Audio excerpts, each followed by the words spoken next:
This is our first drop-in meeting, and it's a real great crew that we have. We have some education team members and some other members who have quite honestly come to a lot of our calls, and I'm interested in what you think and about what we've been offering this year, and also if there's something that we can improve upon educationally, what WCBOO has to offer, because our education team, we have planning meetings, and we'd really like to hear your ideas. And if you don't want to talk about them, we understand, but send them to me, or put them in the chat, or feel free to unmute yourself and tell us what you think, so that we can improve things. Just really excited and grateful that you took the time to come here tonight in between a very busy week. March is a really busy month, I know, and it's one of those months that there aren't a lot of days off, and we all keep pushing forward. So I'm really grateful that you're here and spending time with WCBOO. So just wanted to check, Tracy Garnett, everything's all right with your connection? I don't want to get to that camp question until I know for sure that Tracy's going to be able to hear it. So does anyone have anything they'd like to share, or a question for us, for any one of us tonight? So Carrie, I can hear you very well. I'm not sure why my video is doing this, but I can hear well. Okay, welcome, Tracy. Thanks. So let's open it up. I know I didn't introduce anybody, but let's open it up.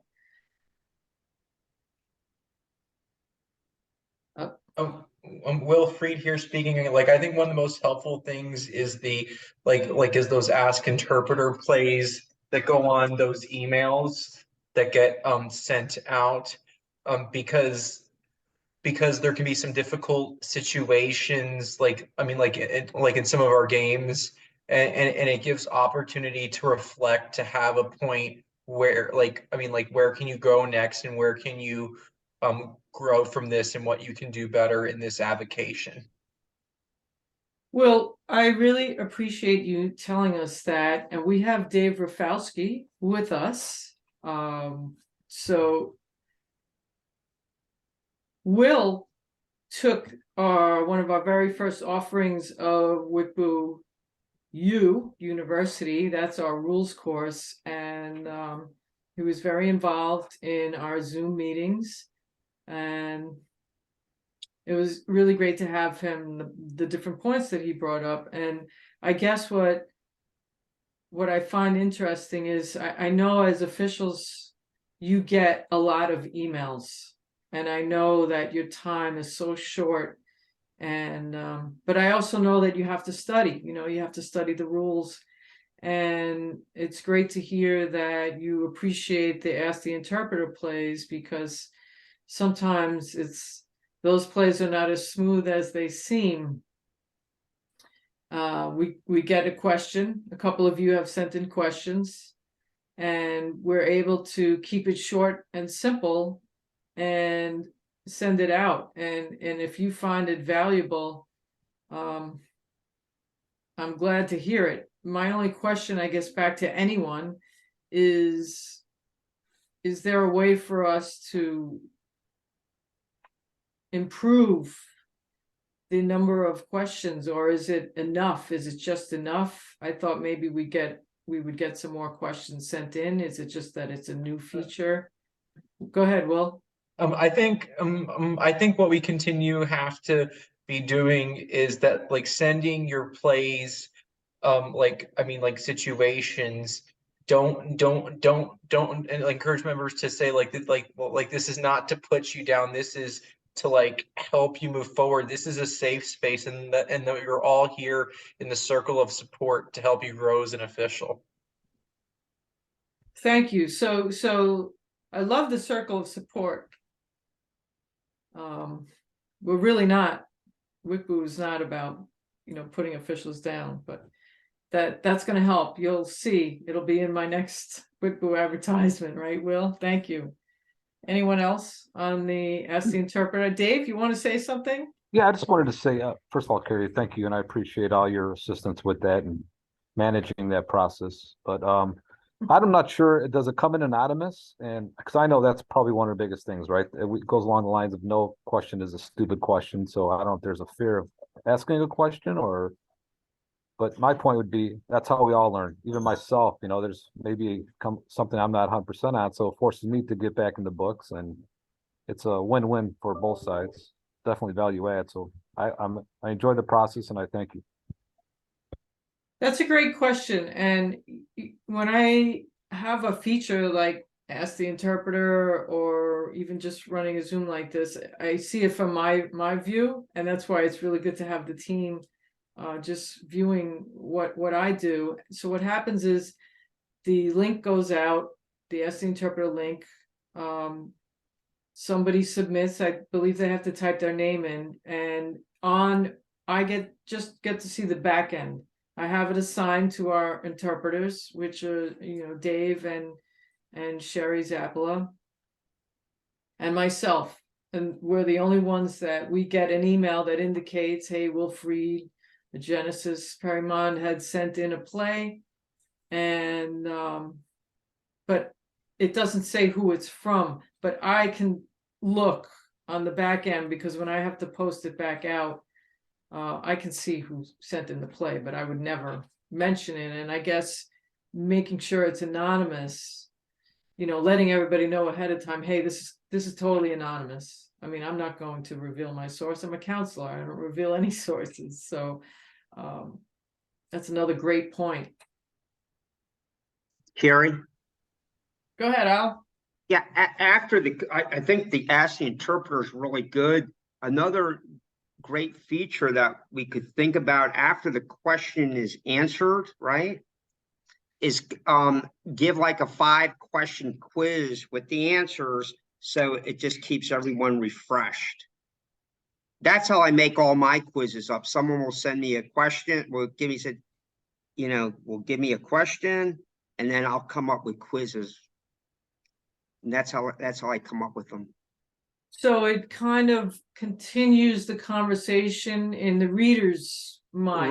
Right. So they go, oh, now, because sometimes if they see, if an official sees a question oh, now I see what you're talking about, or now I understand it, and so on. And Al, the question with the 6 players on the court. So what would be if there's a live ball and there's 6 players on the court? We had that question. What would be a follow-up 5-question quiz? Like easy well, like stuff? for example, you could say, you give when you have 6 players on the court, the technical foul is a technical foul, player substitute technical foul, A, player substitute technical foul, or B, administrative technical foul, stuff like that, how many free throws are you going to shoot, and just keep on going and going and going. And a lot of it's basic, but guess what? Most of the things that happen in a game are basics. Right.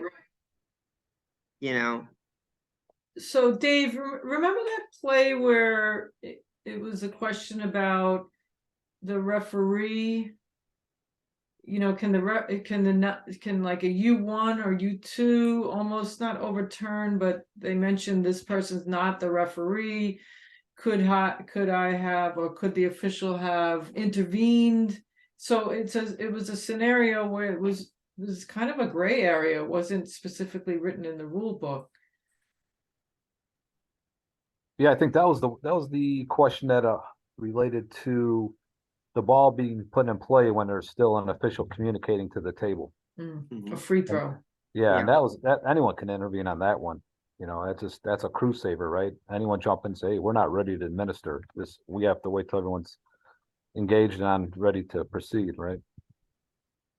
And Al, so I think it's hard for a newer official to ask that question. Like this situation happened in the game. how do I, as a lesser experienced or newer official, intervene and keep this from happening?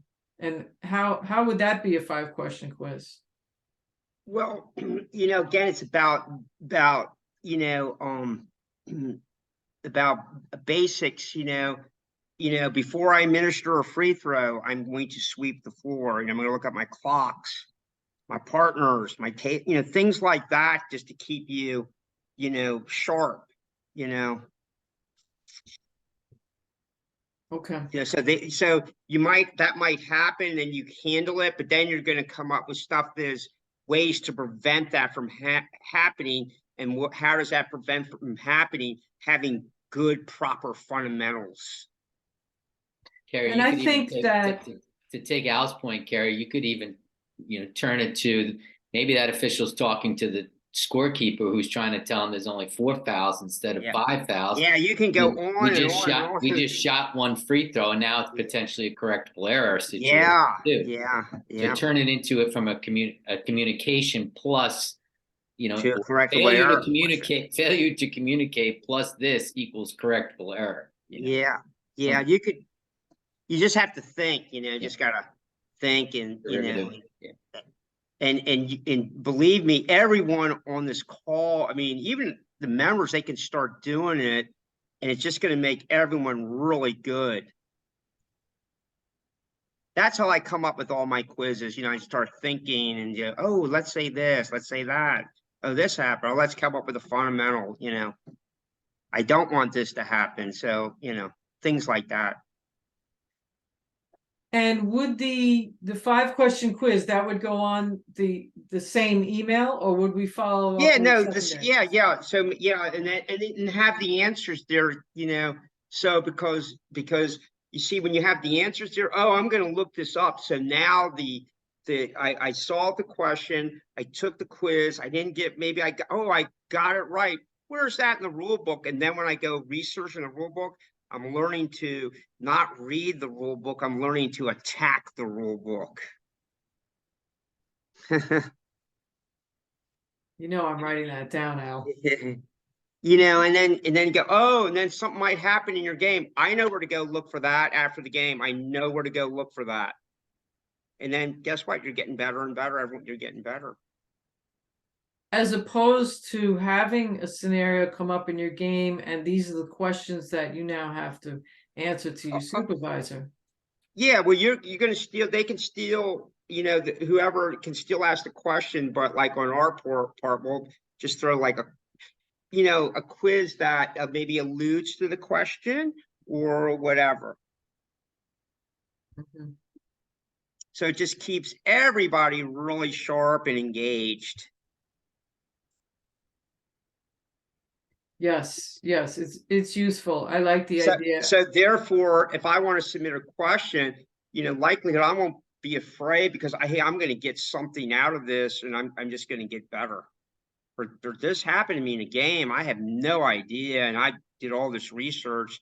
Sometimes when you do a lot of research, and then all of a sudden, someone else starts talking to you, you go, "Oh, it's right in front of me. I never knew that." But it was right there in front of me. Do you know what I'm saying, Carrie? I do, and I think people will get used to looking forward to the 5-question quiz. Yeah. And then you can take your 5-question quiz, right? And sometimes you'll have partners that say that don't have free games, and you have that in your bag. Go, hey, you wanna do a 5 just to start talking basketball, and that can come into a nice little pregame. Yeah, I think that is a great idea. Put this Yeah, in your bag.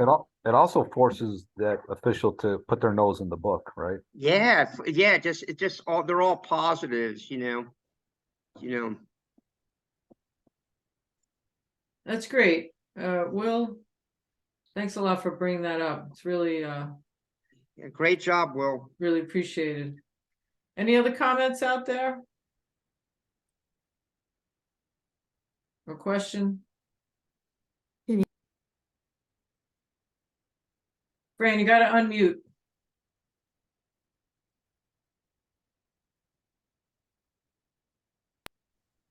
Can you hear me now?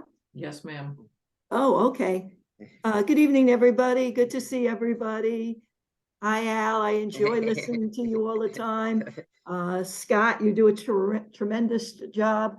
What I do want to say is I tune into most of the Zoom meetings. And the reason I do is hats off to Kerry for selecting some phenomenal speakers. Al, you're wonderful. I get a lot of feedback here on Staten Island that our Staten Island officials really enjoy listening to you and learning from you.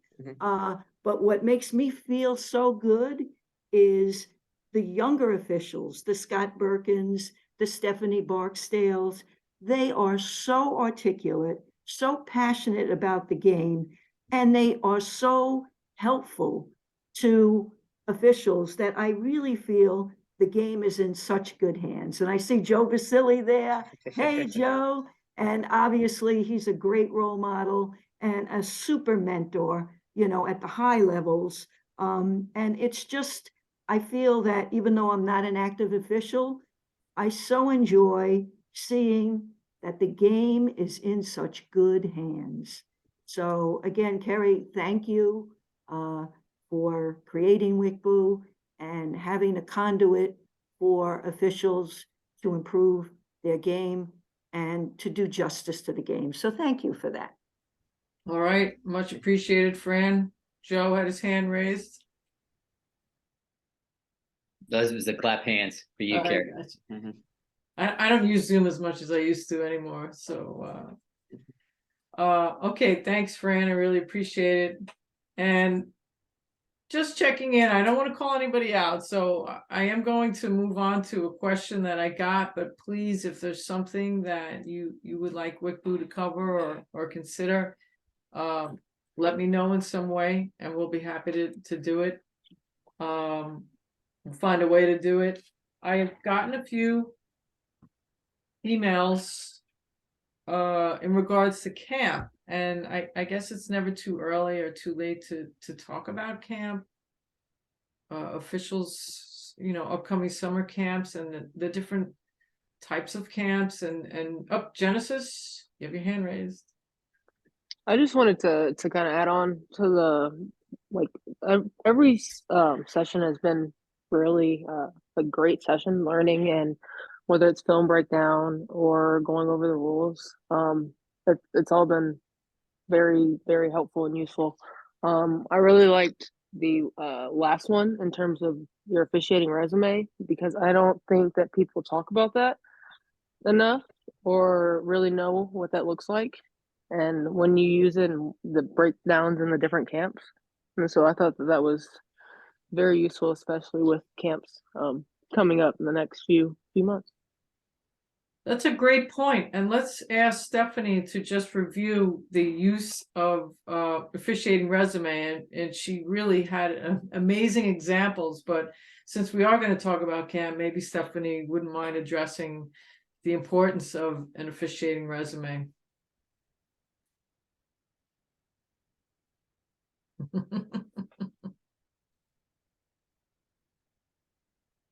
I'm ready. Sure, no problem.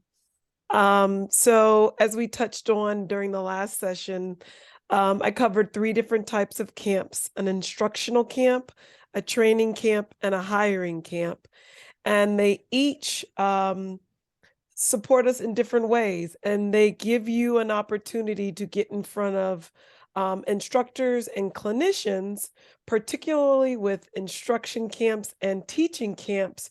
You will get feedback and actively assisted throughout your experience. However, with a hiring camp, you're more than likely not to get as much feedback because you're being evaluated, and you may or may not, I emphasize may or may not, get any information based on your performance or your standing. So it's really important that prior to registering to any camp, you have an idea of which of those 3 categories the camp falls in. And then the second part to that is I gave out a template for for building your referee resume. If anyone didn't receive that, just let me know. I'd be more than happy to resend it again. But that's something just to have in your back pocket. We're now at the end of the season. This would be a great time to just go ahead and update that with all of your accomplishments for this this past season, and also indicate what you'll be doing this upcoming summer. And that way it's not so overwhelming and you have to do it all at one time or you're rushing. I like to take my time and do things like that when no one's really looking for it. That way I have it ready. So my go-to quote is I often say is, you don't have to get ready if you stay ready. Thank you, Stephanie. Love that quote. My pleasure. And the template, was that a link? I don't recall.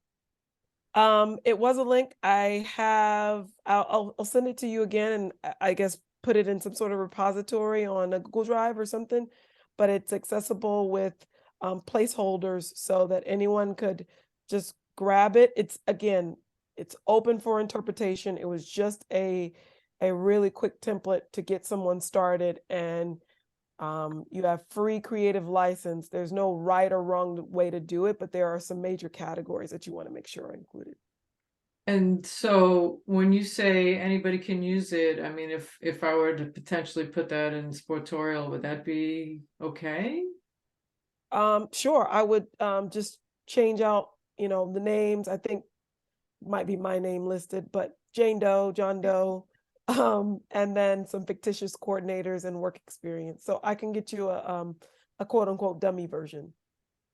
That would be fantastic. I think that would be a huge takeaway, that our members could really use, especially if I sent it out separately, and if it were potentially in an article that all of IBO could read, coming from WCBOO's repository. Yeah, I will do that. I think it's a great way to, I'm the resident advertiser, so it's a great way to brand yourself and really just brag about your accomplishments. If no one knows who you are, a resume is a great way to articulate, hey, here's my elevation over the years, or here are some of my key accomplishments within the last few seasons. So I'll get that to you. Really important, and I appreciate Genesis bringing it up, because this is something that I used to do. Definitely at the end of every season, just review and set some goals for the next upcoming season, but I might not have written it down or had a Google Drive to put it in. So I think it's going to be great. Thank you. Would anyone like to? I got a question asking about camps on the East Coast. Would anyone like to address either specific or generally about the upcoming camps? Is it a general question about where and when, Carrie, or who's holding them, or like what information are they actually looking for? Yeah, I think if someone wanted to attend a type of camp on the East Coast, either if you know of any educational or training or hiring, just something that we could have the information on.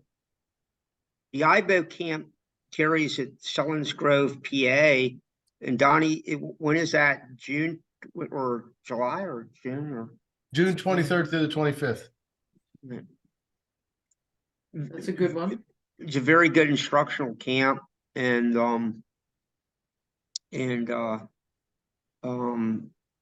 lot of there's a lot of good learning there and camaraderie and just really good. Has anyone here ever been to that?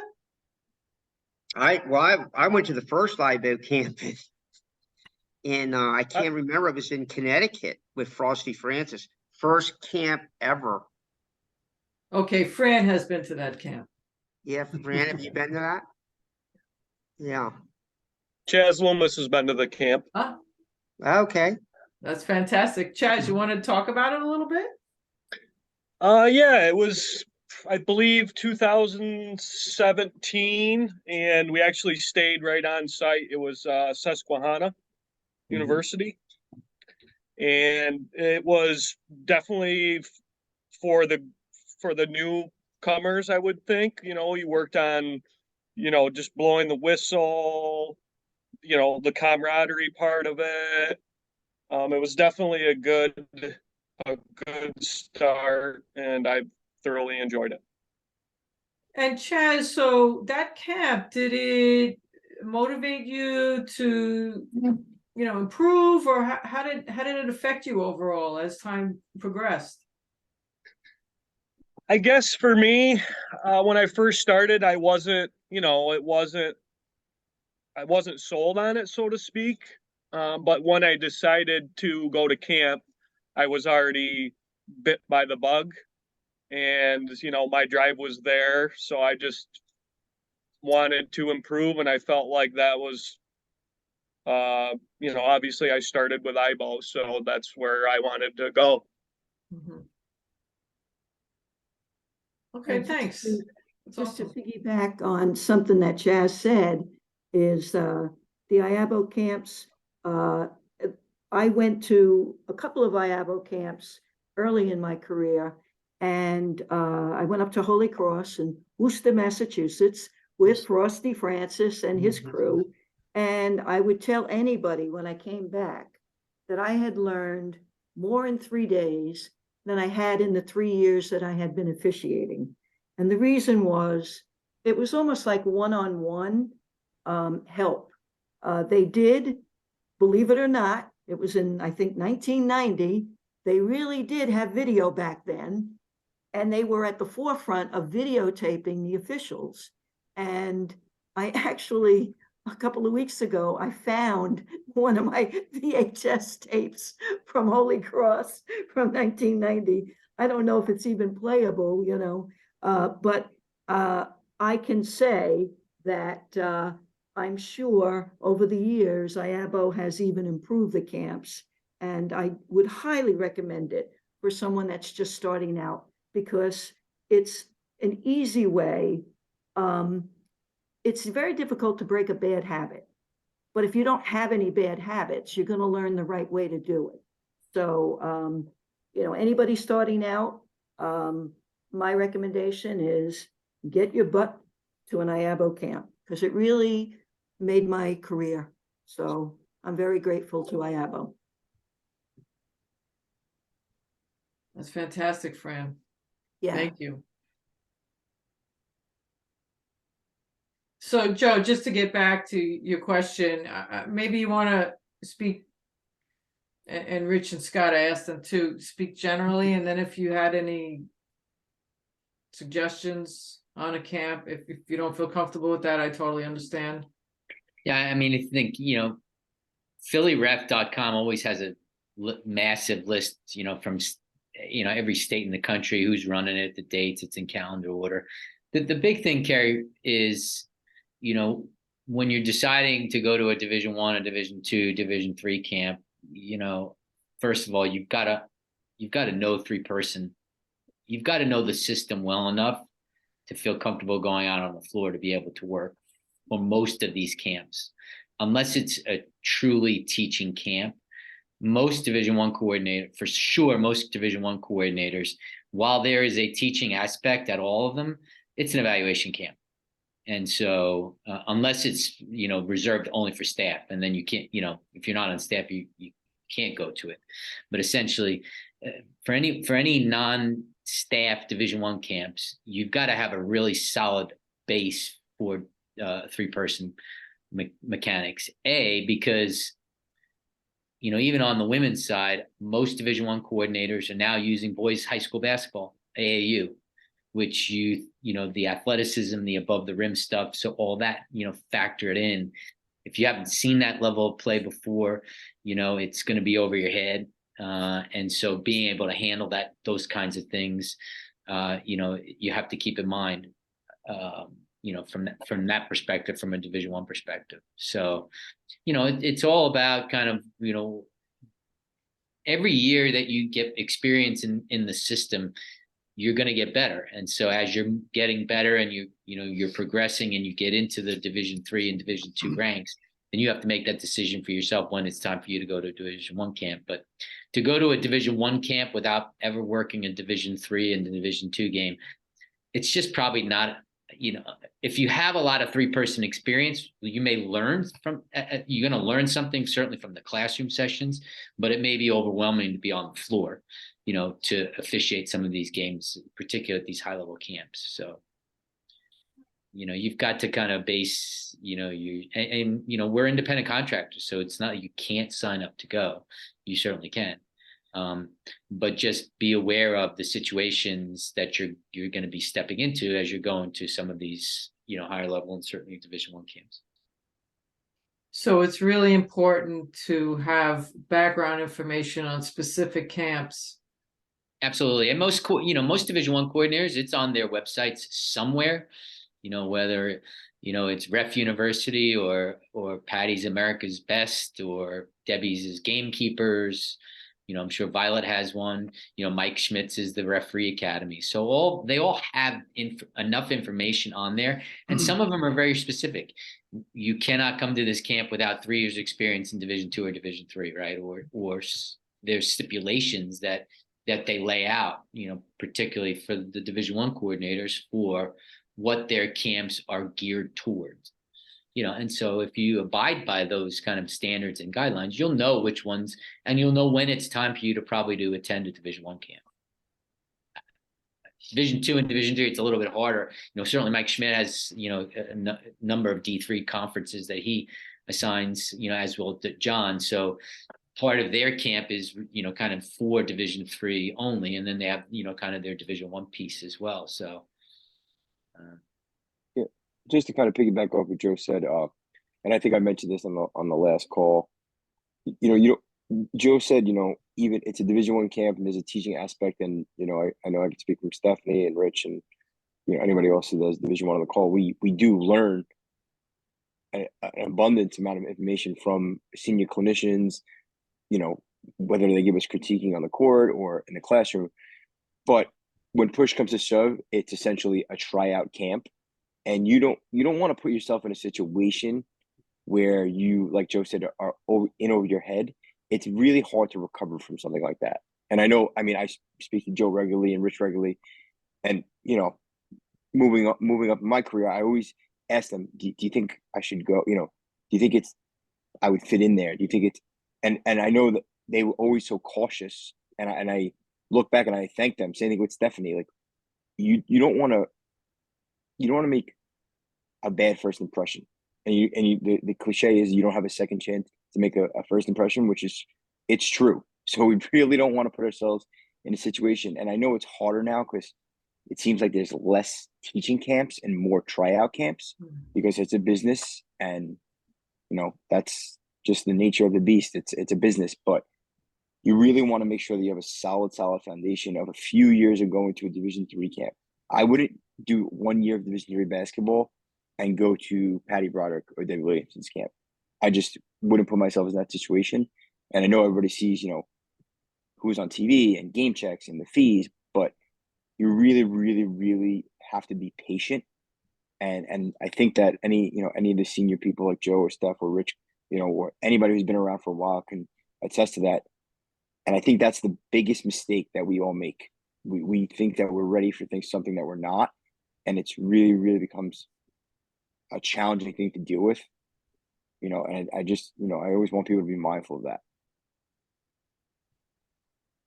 It makes a lot of sense. I think the comment about being patient is a lot different today. So maybe it's more important to appreciate the opportunities that you're getting at the level that you're working at and enjoying them and enjoying the experience as you're going through them. Because Jun Koto always told me the cream will rise to the top, but I do think that could take a little bit longer, today, just because of, I guess, this specificity of the way camps have developed.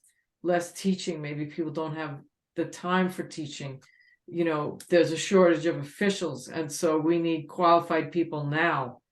and we don't really have time to work on that.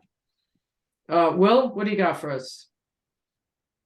Yeah, like I mean, like I would just like to say how everything has just been very helpful that you all have done. Like I mean, since I've been a member of WCBOO and like when I took WCBOO, like I'm someone that has actually stayed the course and actually spent like a little bit over a year studying the women's rules, and like I'm going to my first Division III and JUCO women's camps out here. I'm like in Missouri, like starting like next month. I'm someone that has decided to just like stay the course and find the time and stay patient when I'm ready and do after I did all the mirror work and how like and watching other women's games and seeing how things have gone. I'm someone that just has like wanted to find the time when I'm comfortable and confident in myself. That's really great. And Will has done a little bit of moving around the country since we've met him, whatever that is, like a 3-year period. And I know he's been studying. What conference is that you're looking to get into, Will? Just curious. So out here we have the SLIAC out here, which is Division III. We also have the America Midwest Conference, which is NAIA, which is like the same camp out here in June for Missy Brooks, who also has Wash U, and then there's like two JUCO conferences that are like more in like southern like Illinois, close to like Missouri, out here that I have next month. I mean towards the end of next month. And like and like the key what I've kind of done, well, it was during this whole process, I kind of networked with people that are working in these leagues, and one of them connected me with their coordinator for JUCO, and wanted to just have me to chat with them, and that coordinator, like when I talked with them on the phone, like they were very impressed with everything that I have done to get my self ready to understand the women's rules, understand the thought process, the time I dedicate myself to watching film, and they told me how film is the best teacher for anything. It's almost like you got yourself an interview, right? To find out, is this the right placement for me? Yeah, I mean, you have to do that. You really have to find, like you really have to engage in conversation to see if this is going to be a process, to see how they're going to, like, is this coordinator, how supportive they really are going to be with you on your journey. And right, and that's important, because if you get a contract, that's one thing. It's another thing what happens once the games begin. How, of course you're going to make some mistakes in the beginning. How will you be supported? I think it's very important. That's really great. I really appreciate you sharing that. Well, proud of you. I mean, from WCBOO to now he's going to the D3 camp. It's exciting. In JUCO, yeah. Yeah, and those games, and we all know this, they are tough. And it's, yeah, and JUCO, and and for someone that works in higher education, the one thing I have seen like at JUCO, it can be a more challenge because you have athletes like at the junior college level who have had some other challenges in their life with academics and other family struggles, and this is like the last chance opportunity for them to take it to go somewhere. And that's why it's a good start where you're at like a challenge. And yeah, maybe the coach is just as stressed, trying to move up the ladder a little bit, get a higher pay grade. And you can learn some really good skills in those games. That's great. And look, I mean, if that's the level that any official works, I mean, it's really fantastic. It's a real accomplishment. Because we know it takes a lot of work just to move level to level or get a steady schedule of collegiate level games. It's challenging. Thanks, Will. I really appreciate those thoughts. Yeah, and it's to Will's point, Will, thanks for bringing that up. It's a process, right? So doing those lower level games, and I'm sure Joe and others could attest to this, that's where you build your thick skin with the coaches and the players, the different dynamics that go on from each game. So yeah, keep up the good work. And also just to kind of piggyback what Scott and Joey were saying, not only, you know, going into these camps and being ready, you also have to check your egos, right? It's one thing to be confident, but you go in there with an ego. Listen, I always thought I was ready for a certain level, and I got there. I'm like, man, maybe I'm not ready, right? So just going through the motions and getting that experience, being ready to be at that level, being ready for that camp. Check your ego at the door. You know what? And create friendships. Create, just be a good person. Bottom line, right? And I'm sure Joe could reiterate those words as well. I mean, Dave, I saw a lot of that in my day, and it's interesting that it's just part of the business. This goes on. But creating friendship, all right, we've all made camp friends. I mean, this is Scott, Stephanie, I've been to camps with you, and it's just great. It's great to see the growth and the fact that you want to give back, and there were others in the crew, and you're all friends. And if we could create that culture across the country, now I think maybe you don't lose some officials.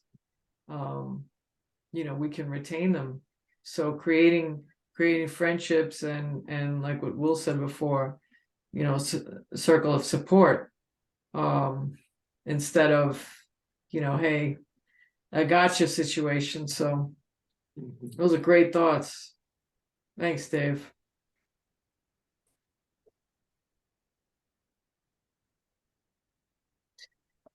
Okay, so I see a few of you are a little spent, and I appreciate it. Let's go with some closing remarks. I'm not here to drain your energy. Does anyone want to close out with some comments? Any thoughts or takeaways? Carrie, do you mind if I say something? I do not. When you go to camp, any camps or any learning scenario or whatever tryout, make sure everything you do, look at it as a positive. Like if something happened in a game and it didn't go right, look at it as a positive. Like, boy, I'm glad it happened here because I learned here and it didn't happen like in a major game. Or I didn't get in this league. Well, or I didn't get to go. Like right now, I'm getting a lot of phone calls. Hey, I didn't get picked to go to grassroots. I said, well, that's okay. You're coming back, and guess what? You're getting a whole nother year of classroom training again. So you're going to keep on learning. So and then the part of it I always do when you do make it is you'll be ready. So I think if you look at everything as a positive and say, well, I'm glad that happened to me here and so on, instead of everything looking at it in negative. Oh boy, I didn't get this, I didn't get that, and so on. Thanks, Al. Carrie, I just want to say two things. One, because I haven't had a chance yet. Congratulations, Fran, on your honor. Fran was my first instructor. In fact, I was telling somebody asked me the other day how I got started officiating, and I said Fran Middleary was my first instructor back in 1995, and she's the one behind this guy here. And so I'm proud of you, and I'm thankful to you, Fran, for everything that you've done for me personally, but for officiating in general. You've done it all, Fran. You've worked at every level. You've coached and taught and assisted and assigned and coordinated at every level. And so this is such a high honor, and I'm proud of you, and I'm proud for WCBOO, and I'm just thrilled for you, and that you're going to be honored the weekend of the 28th. So congratulations, Fran. Congratulations, Fran. Congratulations. Thank you so much, Joe. But you are my legacy. This is what I'm most proud of Yeah. is, and I think every official needs to think that way going forward. You know, I had a great run, but you know what? When you pass the baton, you need to help the younger officials, the newer officials. It's almost like it's our job. I mean, we are the guardians of the game, and if we want to keep the game protected, we have to help the newer officials. And so I've passed the baton on, and I couldn't have passed it to a better person. I mean, you know, I honestly think, you know, good people make good referees, and you're a good person. So keep up the good work. Good luck in your continued successful career. And again, I encourage any young people to go to teaching camps early in their careers, listen and learn. I came away with like 100 things I needed to change when I went to the IAVO camp back in like 1990. And, you know, being open, I think Al said it, and Edgar Katata was one of my mentors. And I always remember him saying, you know, Scott mentioned it, a lot of people mentioned about being patient. Edgar said, it's better to be a year late than a year early, getting to the next level, because you don't want to step out there and muck it up. So I think that's good advice. And again, thank you for your kind words. Thanks, Fran.